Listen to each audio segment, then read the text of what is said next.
I want to introduce you to James Hunter. James is a wonderful soul artist and much more than that. He lives in Brighton, England.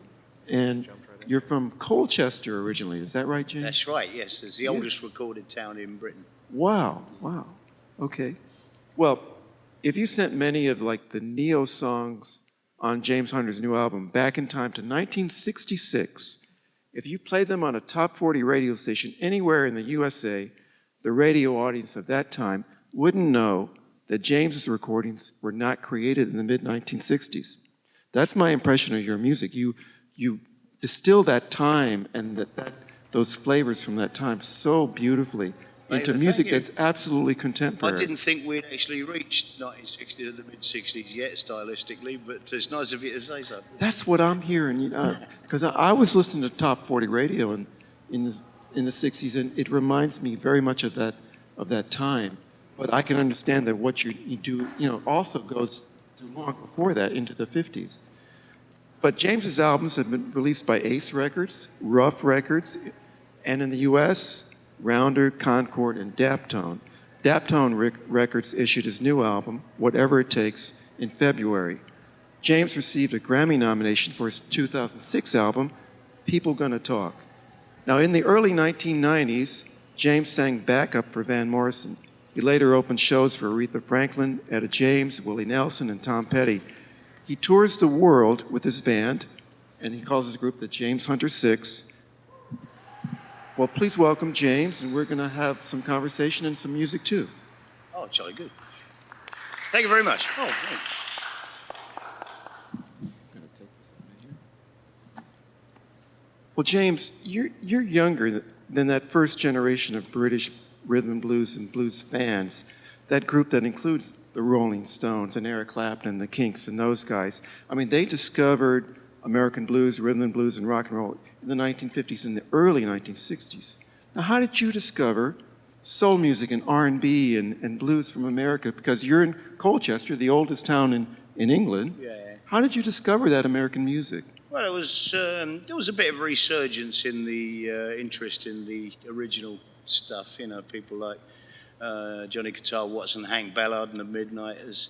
There was a kind of rash of stuff being reissued around that time. Reissues. And I knew whatever the so-called Blue-Eyed Soul Brigade were, who were the ones who seemed to get the most publicity. I knew that I kind of guessed that the original stuff was going to be better. Uh-huh. And I sort of went out and discovered it for myself. At the time, I read an article about Clyde McPhatter. And, right, he goes way back to the early 50s. He was already my favourite singer just on the strength of listening to that. Reading that article without having heard him. So I basically scoured every record shop I could, to find his stuff. And it lived up to the description, So, but it was hard to find in them days. There was obviously there was no YouTube, and his stuff wasn't being reissued at the time. So that was one of my most sort of the longest times to try and actually discover somebody. Mm-hmm. Yeah. Clyde McPhatter is a beautiful vocalist, and he dates to the early 50s. I know Aaron Neville loves Clyde McPhatter. Clyde McPhatter's big influence on Aaron Neville, so that's great stuff. Yeah. So you had to actually find old 45s in record shops? They were reissued, but they looked like original, but that was good enough for me. You couldn't find the stuff. But then I was on my lunch break, and when I was on a railway, we had a day down South End, and in my lunch break I went to this record shop who had some obscure stuff, and I dug up a bunch of 45s of Clyde McPhatter and the Drifters, and I was the only kid on the block with them, Yeah, I bet you were. Well, Clyde McPhatter and some of the other artists what struck you about this music? Because you're in a different time, in a different place, and Clyde McPhatter he's not on the tip of everybody's tongue. He's more obscure than Chuck Berry, for instance, and I think he's Little probably Richard. more mainstream in a way here than he was in England. It's a different. He's kind of more of a cult figure in England, like an underground thing. But here, in this country, his stuff is just looked at practically as oldies, you know, like Right. it's not as obscure to Americans, I find, than it was to the English. This is at least from the perspective of the 80s when I was looking for his stuff. Okay. Yeah. Well, what struck you about Clyde McPhatter? What did you love about him, and maybe some of the other artists who meant a lot to you when you're developing, when you're, when you're in your teens? And I don't know. It's just a quality and a vibe of that style of singing. That's kind of. I do like stuff that's very church influenced, even though I'm a devout atheist. You know. Mm-hmm. Yeah. You have a gospel-y song. Sorry, but You have a gospel kind of song. Just in case he's listening. I'm sorry. That's all right. That's all right. Well, hey, that's your choice. I mean, I'm kind of agnostic myself. You are? I am. Even though I'm technically Catholic. That's two lightning bolts coming at us, isn't it? Yeah. Right. Hey. Well, I might qualify that. I believe in him, but I don't get on too good with him. Oh, okay. That's so. How about some other artists who you loved at that time? Well, more obscure ones I've discovered in later years are people like Lou Johnson. Oh, I don't even know Lou Johnson. I discovered him through the miracle of YouTube. I'd never heard of him before, and it turned out he'd had almost had hits with all those early Bacharach and David songs before he had Dusty Springfields and the Dionne Warwicks. Okay. And he did the dry run with them, and I think he had a couple of minor hits, but he was one of the best, most suave, kind of polished singers I'd ever heard. I've got to look him up because I don't know Lou Johnson. Oh yeah, he did all that. Always Something There to Remind Me. He did all those. Sure. And he's on a par, or if not better than people like other favourites of mine along the same vein, like Jerry Butler. Jerry Butler. Definitely comparable. Right. Yeah. All the people I don't sound anything like.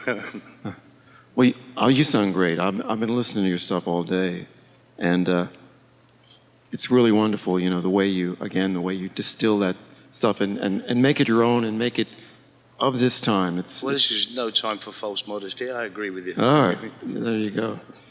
Well, so you mentioned working on the railway. You dropped out of school at 16 years old to work on the railway and also work on your music because that's.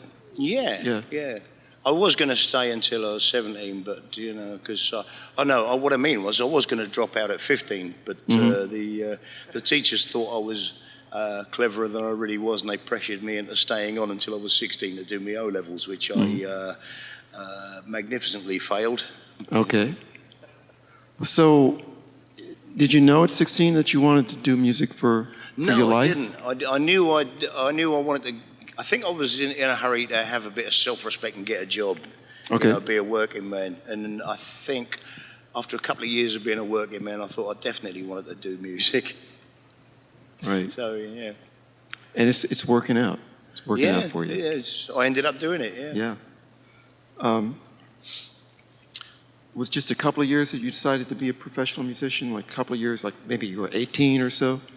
What's that? Yeah, when I was 18, I think 18 is about right, because I'd never attempted singing in front of anybody until I was 18, and I didn't do it for, I didn't do a paid gig until I was 20. 22 or 20? 22? No, 20. 20, okay. Yeah. That was for two nights at a folk club in Downham Market, Norfolk.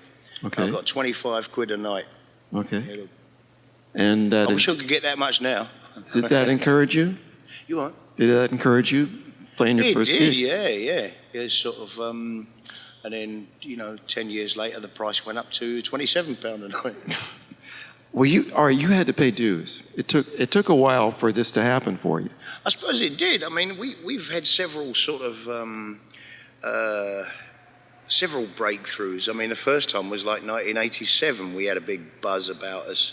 When I was under the name Howlin' Wilf. That was That's a sort right. of joke name, but this was a fairly serious R&B band I had, and we got a lot of attention, but nothing ultimately really came of it. And a few times we were just on the edge of creating a buzz and something happening. It never did. And I think that's what impelled us to sort of keep improving and doing stuff. So then 12 years ago, we got the kind of biggest push we'd ever had when we started selling stuff over here. You know. So the U.S. success, yeah. interest in the U.S. really helped your career. Yeah. And well, you've had albums on multiple American labels: Concord, Rounder, and now Daptone. Yeah. So all of those are great labels too. Yeah. Yeah. Definitely the last one is, yes. Daptone. Yeah, Daptone, yeah. Daptone, if you guys don't know, Daptone it's based in Brooklyn. Yeah. And they are the label that Sharon Jones was on. That's right. Charles Bradley. Great American soul artists. Yeah. Who else? There's a band called The Frighteners. Okay. They were a kind of reggae sort of flavoured soul band. Their stuff is pretty wonderful. Yeah. So that's really important because artists usually complain about record labels and think they haven't gotten paid properly and on, and usually it's a nightmare, right? I've complained about all of them up until Daptone. I haven't got any complaints about them. I'm British, I moan all the time, but the Daptone, I'm still looking for something to complain about, but I ain't found it yet. That's fantastic.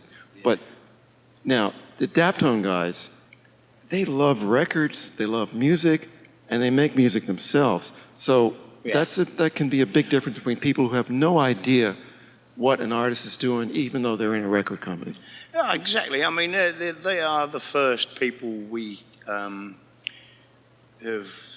been signed to that haven't regarded music as just shelling peas, just flogging units.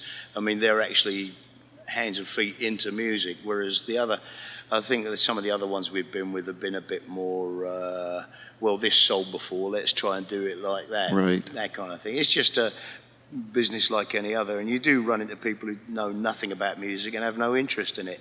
But, Daptone, they're much more empathetic. They think along the same lines as I do. And you have a brand new album called Whatever It Takes on the Daptone label. Yeah. And I've listened to it all, and it's great. And would you care to do a song from that? Yeah, I'll do the title track. Great. Whatever It Takes. Yeah.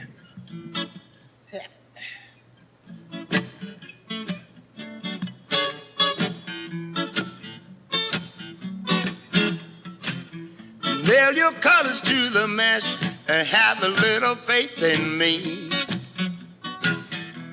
I don't give up so fast if there's one thing you can say for me. We're one step away from a better day, however long the night.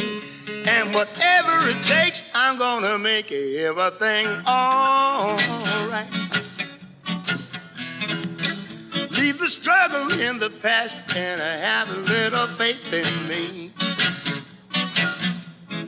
Long as trouble's gonna last, you're gonna be safe with me. We're one step ahead of the tears we shed, happiness inside. And whatever it takes, I'm gonna make everything all right.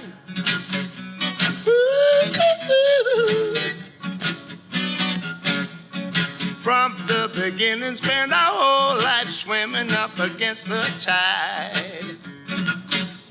But nothing can be done or overcome if we're standing side by side. Heaven only knows we've took few blows through the light we've led. But with you in my corner, I know I'm gonna come out ahead. I'm one fat lip from the championship, so don't give up the fight. And whatever it takes, I'm gonna make everything all right. Yeah, I'm gonna make everything all right. There you are, see you. Thank you. Thanks very much. Great, James. I love the chord changes and the melody. And your songs are very melodic. Thank you very much. And the voice is soulful.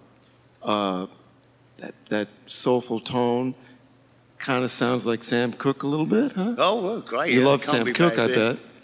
Mind you, to be fair, I have copied lots of different singers as well. Yeah, he's definitely one of them. That's one of them, yeah. Yeah, the chord changes. You got that sound from the early 60s and before. It's so I think there's sort of sequences down. that fell out of favour over time, and you can see kind of why it happened when, these are quite short, circular chord changes, and when people like James Brown took the music a bit funkier and everything, you couldn't really do those short, intricate changes because it made it sound too circular and it didn't let the music flow free enough. So this is before that developed. There was a little bit more twiddling going on. It's difficult to explain, but you know that's why a lot of stuff went into just one chord, because just to concentrate on a groove. So I'm kind of like harking back to a slightly different time stylistically. The 50s. Yeah. No, well, yeah. It's just pre-James Brown, really, I suppose. Pre-James Brown. But you do stuff that sounds like James Brown, too, though. Yeah. You name them, we'll rip them off. Yeah. Now, you have 2 saxophones in your band? 2, yeah. Baritone and a Baritone tenor? and tenor. Baritone and tenor. Yeah. Wow. That's serious. Anybody who has 2 saxophones in the band. Well, there's a lot of people have 2 saxes, but we try and make quite a lot out of it, Yeah. I mean, I see a lot of bands doing in the same idiom as we're doing, but they tend to have about 5 horns and they're all doing the same part. It all seems a waste to me. Yeah. But I like to have the 2 horns, make them 2, very few, sound a lot. So I get them to do octaves, and then another passage you'll swoop in and do a harmony and come out and do an octave again. It's just so it sounds like a lot going on with very few parts. Yeah. Well, not everybody has a baritone. They're a little more rare. Well, they're getting more common now, yeah. Yeah. Okay. Yeah, all the kids are getting them now. I saw Jimmy Vaughn with the baritone and thought I was very He would have impressed. done, yeah. He was at the jazz? What's that one called? I Feel Good. I think there's one on that, or at least one of the outtakes. Yeah. He brings a baritone with him on his show, and they played the Baton Rouge Blues Festival, Jimmy Vaughn, and Tilt-A-Whirl, and he had the baritone with him. It was great. So you're playing a gig. Unfortunately, we couldn't see your show outside tonight, but you're playing a gig tonight at Jolie Pearl Oyster across the street, over here, right over here. That's right, yeah. And what time are you going on? Well, it's up in the air at the moment, but I think we were aiming for 7. I'm not 100% sure whether it's going to be 7 or later. So if you arrive for 7, you're fairly safe. It won't be before then. I know it's going to be worth catching your show. Yeah. Okay. Something here in Louisiana, Brown Eyed Girl by Van Morrison is practically the national anthem. Yeah. It is. Right? Am I right? Blimey. Brown Eyed Girl and Domino. Right? Okay, there you go. It's almost you didn't, I'm not kidding.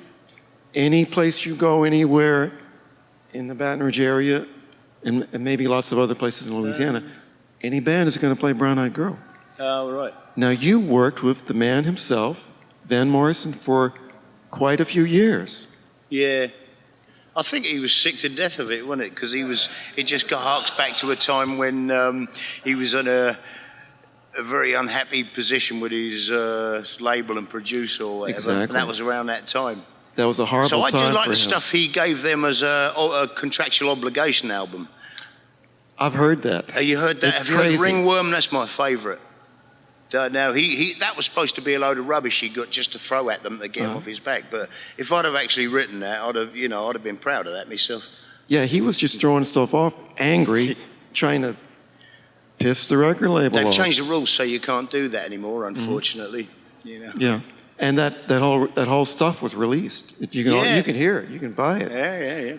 It's called the Bang Sessions or something like that. Could be, yeah, something like the Bang, yeah. Or Screw the Bang or something like that. You can see what attracted Burt Burns and Van to each other. I mean, Van would have looked at Burt Burns initially, I'm guessing, and would have said, "Oh, great, he's going to turn me into Solomon Burke," who he worked with. And Whereas Burns was probably going, "Oh, great, I've got myself another Beatles," you know. Mm-hmm. It didn't so work you can out see that where way. there's probably a conflict of interest, but I don't know. I'm just guessing. Yeah. Yeah.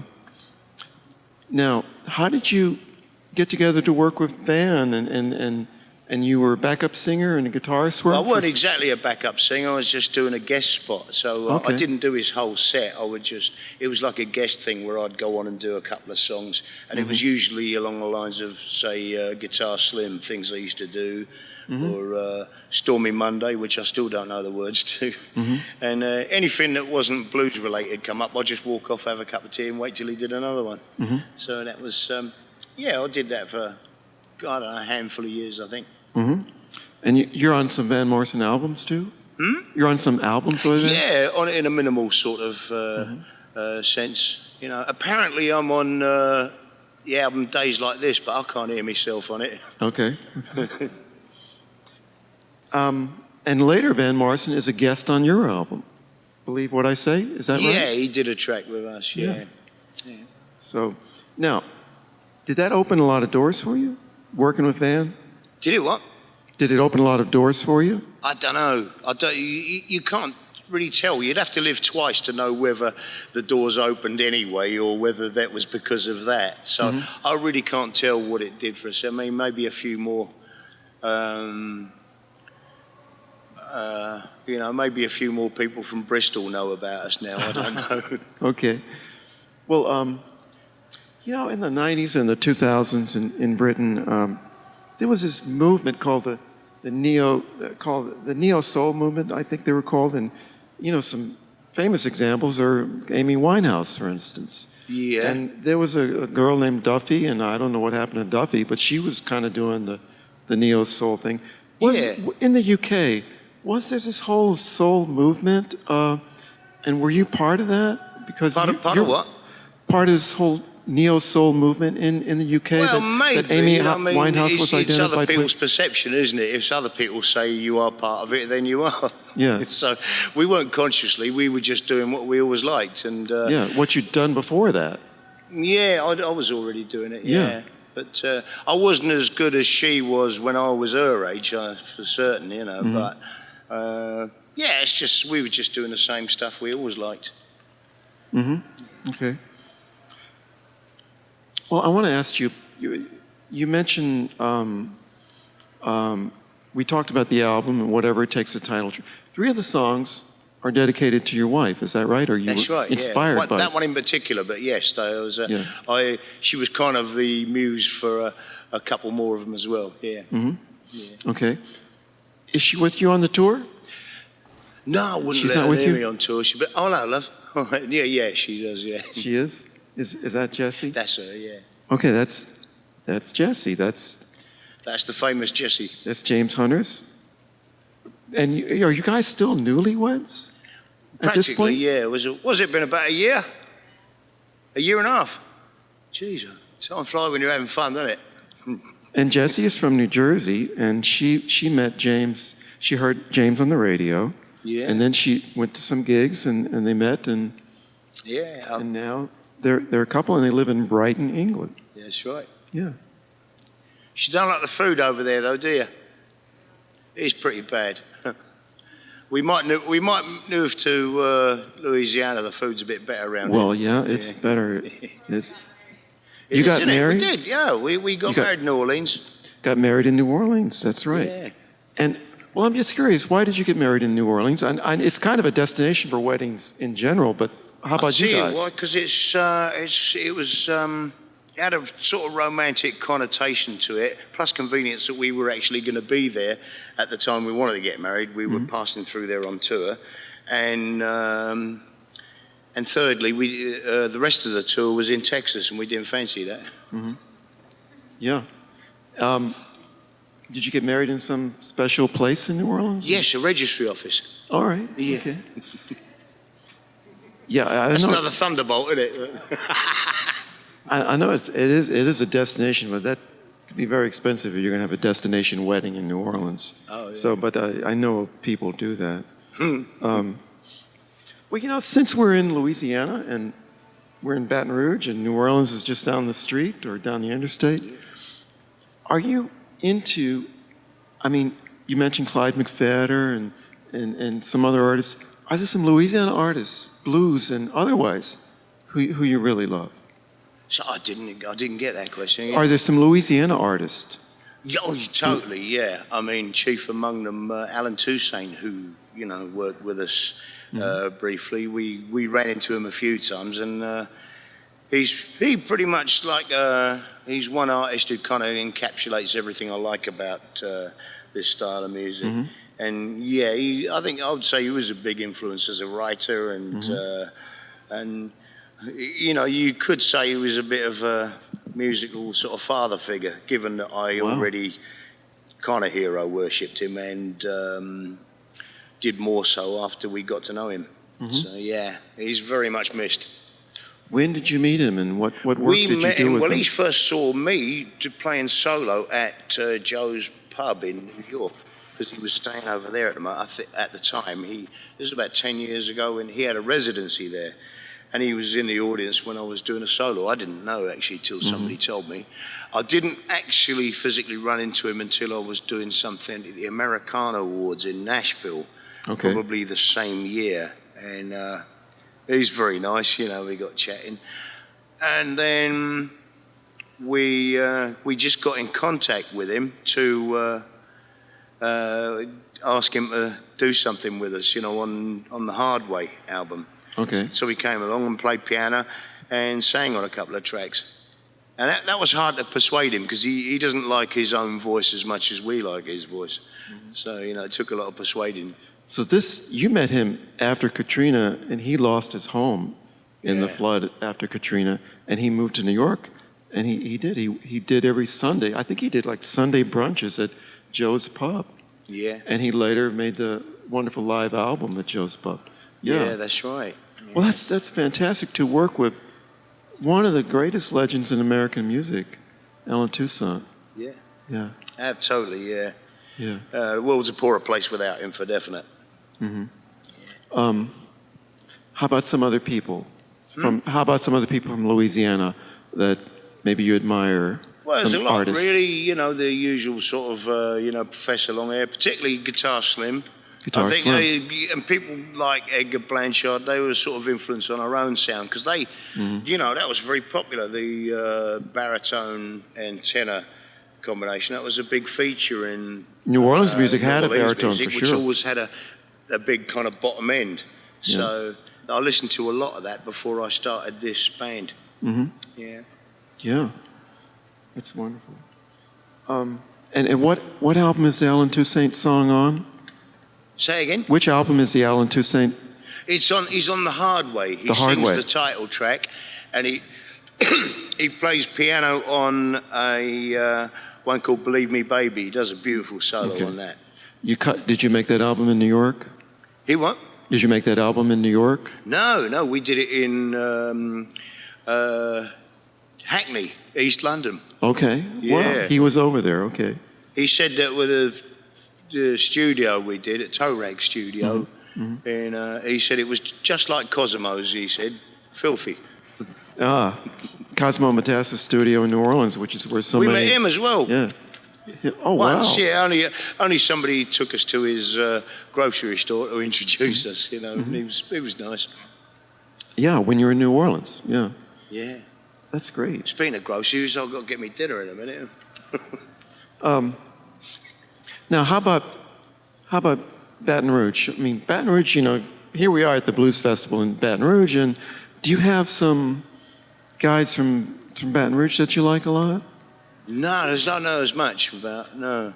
So those guys would be Slim Harpo and Buddy Guy.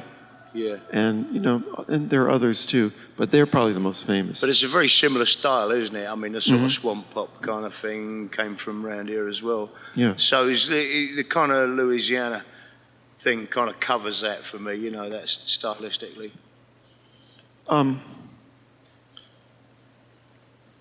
Let's see. I'm. You got more? I'm making lots of progress here. All right. You're getting through it, ain't you? Yeah. Hang on a minute.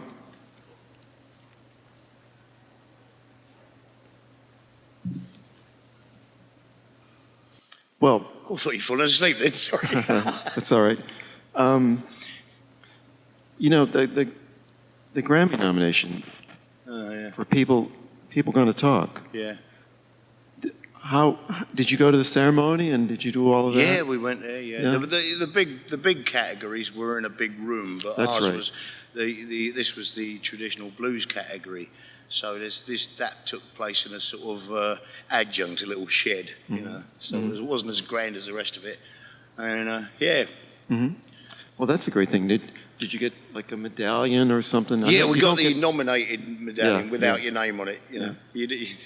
Well, you know, I want to see Whatever It Takes nominated. I mean, it's great. So I recommend everybody get it. And that kind of makes me think of, are there some things, you know, you've done a lot, you've accomplished a lot, you've had a wonderful career, and it's going strong, got a brand new album on a label that you love. Are there some other things that you want to accomplish now that you haven't done yet? Well, I wouldn't mind starting to make some money out of it for a change. That'd be good. Make some bigger money at least. But, you know, I think I want to just keep improving what I'm doing and try and get a bit more, stretch out as a writer perhaps, you know, get a bit more, maybe a bit more honest and sort of step outside the confines of genre-bound stuff, you know. But I think it's stuck now anyway. But so I'll see what I can do to push it. Yeah. Well, you're a wonderful songwriter, so you could write. If you want to write, you're a wonderful songwriter, so you could write any kind of song you want if you. Put your mind to it. I mean, I've kind of stretched it a little bit. I've done a couple of contentious songs on recent albums. You know. And tomorrow you'll be back in New Orleans, right? You've got a gig tomorrow in New Orleans. That's right. Yeah. And everybody around the world knows New Orleans. You love this. You love that city. You've been there a number of times. Yeah, you played there. Yeah, we've got fond memories of it. We spent a few days there, didn't we? About a year after we got married. So it's a bit of a special place. Yeah. I want to ask you one more song about Jesse and the songs you wrote about Jesse. When you play those songs on stage, I mean, are there some special, poignant kind of thing for you when you play those songs? Well, you know, I mean, usually, especially when I come around to those, she's usually in the front row heckling. Okay. I don't know what that gesture with the index finger and thumb mean, but, you know, it's, I think it's a romantic one, but she always does that at me. Yeah. Well, not everybody gets songs written about them. Not everyone gets songs written about them. Not everybody does, no. That's a special three. thing. 3 songs. 3 songs on the new album. Okay.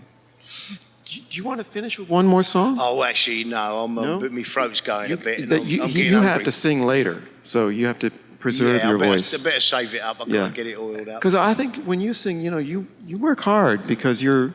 Well, I've got the knack of making it sound like hard work. You know? Okay. And so you make it sound so difficult. Okay. Well, James, thank you so much and congratulations on your wonderful career. Thank you for coming here because Marsha Ball couldn't make it, and a lot of people couldn't make it. But you're not only here, you're going to play over here at 7 o'clock, as best we know. Thank you so much, James. Thank you. Thank you very much.